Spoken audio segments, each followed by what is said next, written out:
Still having trouble with dips. The session before, I finished showing you guys 50 by 3, but I then dropped it down to 40 by 3, and I bailed on the last rep because I felt something tight in my chest. So now I'm back again, building up the weight conservatively with the dip. We're still doing the exploring process. I appreciate the comments from you guys about the dip, but let's keep carrying on and pursuing this planche with a current focus on improving that dip strength.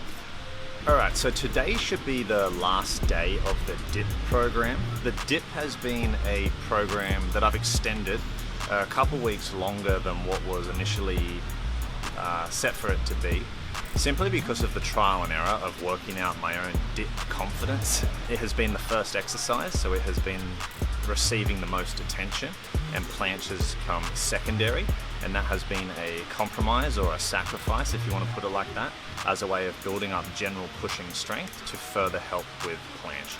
Today is actually the first day I'm attempting to adhere to Andrew's programming with the dip, rep to set to weight, exactly how he's written it. All other workouts I've gone lighter, anticipating, body not being able to handle the amount of intensity, volume that Andrew had programmed. So to me, this is an achievement if I can get through it today. My mindset approaching the dip every set is this going to be the set that injures me? Is this going to injure me? And once I get that first rep out the way, it kind of goes away, but it kind of stays there the whole set.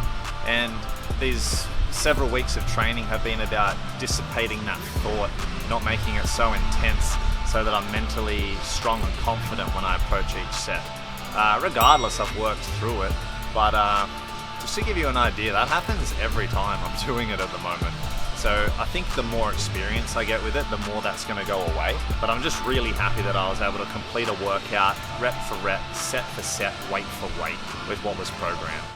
This really does feel like a new mental hurdle that I've overcome in training, and it's got me thinking so much more about the dip as well, that there is a technique to it. I feel like maybe we're seeing, picture like people that squat bad, their technique. Most of us that are into fitness can look at that and identify a bad squat. Someone that is moving their weight and it looks like shit. Everyone is like there's an elephant in the room and it's this person's technique. We should tell them, they should know, they should be squatting properly. I feel like if things are correct in my head, there is a dip epidemic out there of everyone dipping with wonky technique. I'm on the fence about it because it would be to say that, street lifting technique is superior. But is it?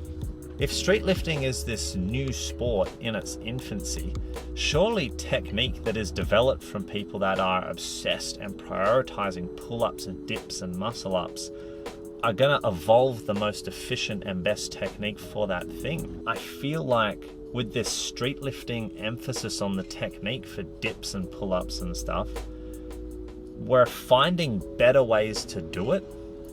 And now anyone that's back to just staying upright, completely opening up their chest, and whether they go super deep or not, it's not necessarily the best. I think it's only going to get more and more significant in terms of how many people are promoting that style and how many people are doing that style. There's a technique, guys, and it's from street lifting, and you best adopt it if you don't want to fall behind. This could be wrong, but I don't think it is. I think people just haven't thought about putting as much emphasis on the dip and as much thought into the dip as any time in history before. People already liken the dip to the upper body squat, so maybe it needs the attention on technique that a squat does. Who'd have thought this planche vlog would turn into a dip vlog for a bit?